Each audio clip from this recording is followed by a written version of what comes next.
Sebelum nonton videonya, Udah pada cuci tangan belum? Pause dulu video ini. Pause dulu video ini. Cuci tangan yang bersih. Pakai sabun. Pakai sabun. Cuci tangan yang bersih pakai sabun. Ayo, kita tungguin. Dan kalau kalian udah cuci tangan, Silakan lanjut nonton videonya. silakan nonton videonya. Nontonnya di rumah aja ya.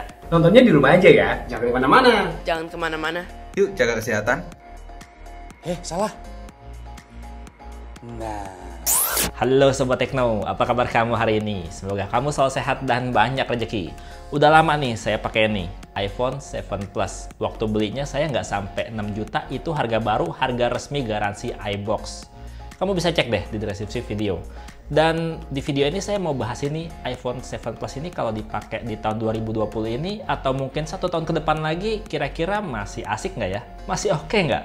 Oke, pertama dari desainnya dulu. Bodi belakang HP ini dari bahan metal, dan ini adalah HP terakhir dari Apple yang pakai material metal buat bodinya. Kalau yang lain-lainnya mulai dari iPhone 8, iPhone 10, itu semua pakai bodi kaca. Bodinya juga didesain slim, tipis banget sob. Bahkan kalau dibandingin sama HP-HP zaman now, ini udah ramping banget sih. Dan yang pasti, walaupun harga barunya udah turun lebih dari setengahnya dibandingin saat launch, HP ini masih beneran berasa mewah di kelas harga 5-6 jutaan. Kalau tampak depan, jadul sih gayanya. Layarnya masih 5,5 inch dengan rasio layar jadul 16:9. Dengan bagian atas dan bawah layar masih lebar banget. Tapi iPhone 7 Plus ini adalah pelopor pertama yang ngilangin earphone jack. Satu-satunya lubang konektor di HP ini cuma landing flash buat charging di sisi bawah HP, yang ukurannya sedikit lebih tipis dari USB-C, dan juga udah bisa bolak-balik kayak USB-C. Overall untuk bodi dan gaya, HP ini udah berkelas, udah gaya banget, udah mewah banget sih sob. Masih keren ditenteng dan masih bisa banget buat disombongin. Apalagi ada logo buah asam di bodi belakangnya gini. Makanya, saya kalau pakai casing, pakai yang transparan gini belakangnya. Ngerti kan gimana? Dan soal kualitas layarnya nih sob, walaupun masih pakai layar rasio 16:9, padahal sekarang HP sejutaan aja udah banyak yang 20:9.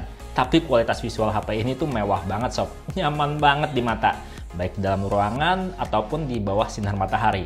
Kalau nggak percaya, kamu bisa bandingin deh layar HP 5-7 jutaan kamu sama layar HP ini. Ini cakep banget sob. Selain itu juga untuk kualitas suaranya udah stereo, udah surround sound, dengan satu speaker utama di sisi bawah HP, dan satu lagi speaker di atas layar. Jadi kalau lagi denger musik atau nonton video, suaranya lebih asik. Coba deh cek di pasaran. HP 5-6 jutaan sekarang juga masih banyak yang masih single, masih mono speakernya. Ini udah stereo.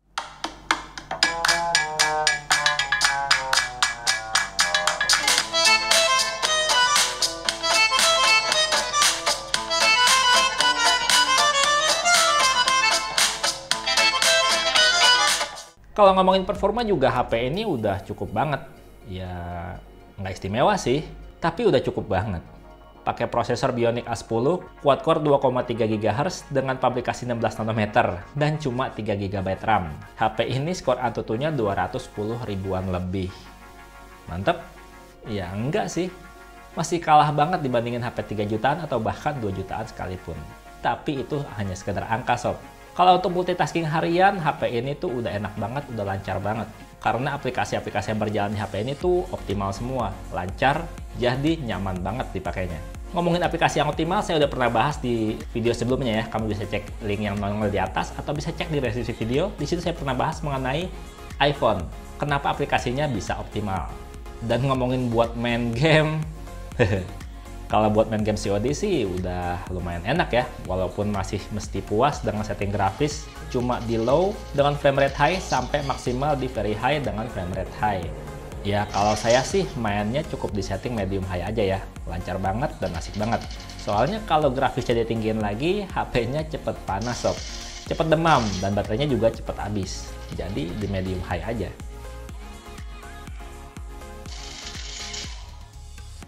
Kalau buat main game PUBG Mobile juga masih asik-asik aja. Masih bisa main di settingan grafis Smooth Ultra, Balance Ultra, dan HD High. Dan kalau saya sih suka mainnya di Smooth Ultra. Ya supaya kayak tadi, nggak cepet panas dan lebih awet baterainya. Jadi mainnya bisa lebih lama. Asli loh, masih enak main game di HP ini. Walaupun nggak senyaman HP Android kelas 5-6 jutaan saat ini.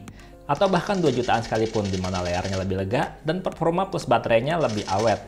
Lebih adem juga. Ngomongin baterai, daya tahan HP ini tuh sebenarnya udah cukup sih. Kalau pakai pemakaian normal tanpa main game, ini bisa sampai sore atau bahkan malam hari. Tapi kalau kamu udah main game, ya mesti bawa powerbank. Baterainya kesedot cepet banget abis. Ngisi baterainya juga nggak cepet-cepet banget sih, masih tergolong lama. Karena sekitar 2 jam baru penuh. Padahal baterainya kapasitasnya nggak gede.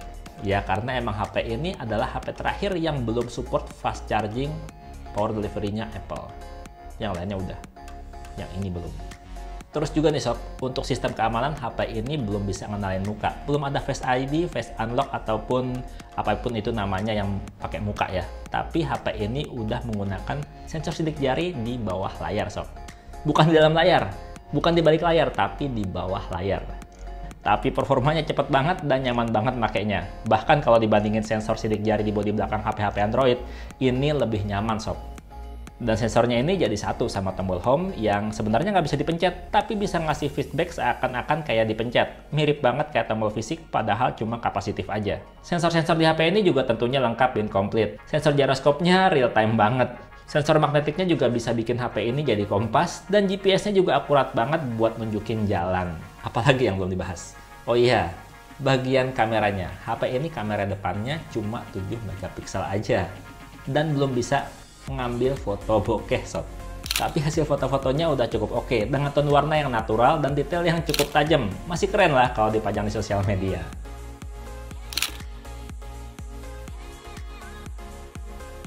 Buat kamera belakang, HP ini punya kamera ganda dengan 12 megapiksel kamera utama, bukan lensa f1.8, dan udah pakai OIS.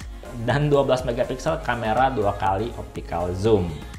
Hasil foto-fotonya cakep sob, dengan warna yang cenderung natural apa adanya, tanpa di touch sama AI. Ya nggak kayak HP-HP zaman now, udah pakai AI biar hasil warnanya lebih clear. Tapi ini udah kece hasilnya.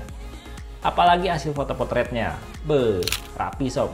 Ya tapi untuk foto-foto kondisi malam hari kalah jauh, bahkan dibandingin sama HP-HP Android 2 jutaan sekalipun, karena belum ada mode malam.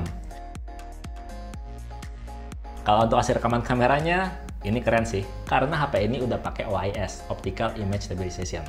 Kayak gini nih hasil rekaman video dari iPhone 7 Plus. Oke, ini ada hasil rekaman video dari kamera belakangnya iPhone 7 Plus. Ini saya pakai settingan 30 fps ya, Full HD 30 fps. Sekarang kita cobain ke Full HD yang 60 fps kayak gimana. Stabil juga kayak gini apa enggak? Ternyata seperti yang kamu lihat sob, masih cukup stabil, padahal ini pakai yang Full HD 60 frame per second. Sekarang kalau untuk 4K nya kayak gimana, apa masih stabil juga? Sekarang kita cek. Nah ini rekaman video menggunakan resolusi 4K. Ini sambil jalan masih pakai tangan aja, dan ternyata cukup stabil karena ini udah pakai OIS, Optical Image Stabilization. HP harga 5 jutaan, harga 6 jutaan belum tentu pakai OIS kayak gini sob. Itulah kerennya iPhone. Ya sementara untuk kamera depannya standar-standar aja ya kayak gini. Ya tapi lumayan lah. Kalau buat kebutuhan vlogging pakai kamera belakangnya udah cakep banget sih. Kalau pakai kamera depannya ya begini, apa adanya. Belum stabil. Intinya sih dengan harga 6 juta lebih dikit atau kurang dikit tergantung rezeki kamu ya, dapat belinya harga berapa. Kamu bisa cek di deskripsi video, kali aja dapat harga yang murah. iPhone 7 Plus ini masih worth it buat kamu yang cari gaya, yang cari pride, yang cari HP dengan bodi dan layar yang mewah, dan cari IG story yang nggak patah-patah. Kalau ini buat IG story, mantap, mulus banget sob. Sementara di bagian performa, kalau buat main game ya masih cukup lah. Dan baterainya juga nggak awet-awet banget, kamu mesti perlu power bank. Dan kameranya juga cukup bisa diandalkan buat kamu yang suka ngerekam video. Oke, segitu dulu aja videonya, semoga videonya bermanfaat. Bang Tekno pamit undur diri, sampai jumpa di video berikutnya. Bye-bye!